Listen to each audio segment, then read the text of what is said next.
ମାଘ ମାସରେ ଜାଡ଼ ବଦଳରେ କଲବଲ କରୁଛି ଖରା। ଫେବୃଆରୀ ପ୍ରଥମ ସପ୍ତାହର ଖରାକୁ ଦେଖିଲେ ମୁଣ୍ଡ ବୁଲାଇ ଦେଉଛି।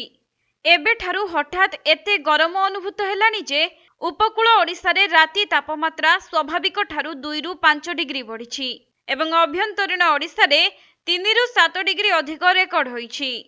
ସେପଟେ ଆହୁରି 2 ଦିନ ଯାଏଁ ଏହିପରି ପାଣିପାଗ ଜାରି ରହିବ ବୋଲି ପୂର୍ବାନୁମାନ କରିଛି ଆଞ୍ଚଳିକ ପାଣିପାଗ କେନ୍ଦ୍ର। ତେବେ ଆସନ୍ତା 11 ତାରିଖରେ ରାଜ୍ୟର କିଛି ସ୍ଥାନରେ ବର୍ଷା ହେବାର ସମ୍ଭାବନା ମଧ୍ୟ ରହିଛି। ସେପଟେ ଆଗାମୀ 2 ଦିନ କୁହୁଡ଼ି ପାଇଁ କିଛି ଜିଲ୍ଲାକୁ ସତର୍କ କରାଯାଇଛି। ତେବେ ଗତ କିଛି ବର୍ଷର ରେକର୍ଡକୁ ଦେଖିଲେ ସାଧାରଣତଃ ଫେବୃଆରୀ ମାସର ତୃତୀୟ ସପ୍ତାହ ପରେ ପରେ ତାପମାତ୍ରା ବୃଦ୍ଧି ହୋଇଥାଏ, ଯାହାକି 2021ରେ ଫେବୃଆରୀ 20 ତାରିଖରେ 40 ଡିଗ୍ରୀ ପାର କରିଥିଲା ରାଜ୍ୟର ତାପମାତ୍ରା। କିନ୍ତୁ ଚଳିତ ବର୍ଷ ଏଥିରେ ବ୍ୟତିକ୍ରମ ଦେଖିବାକୁ ମିଳିଛି। ବିସ୍ତାରିତ ଆକଳନକୁ ଦେଖିଲେ ଏଲ୍‌ନିନୋର ପ୍ରଭାବ ଏବଂ ସ୍ଥାନୀୟ ଜଳବାୟୁରେ ପରିବର୍ତ୍ତନ ଏହାର କାରଣ ବୋଲି ମତ ରଖିଛନ୍ତି ପାଣିପାଗ ବିଜ୍ଞାନୀ।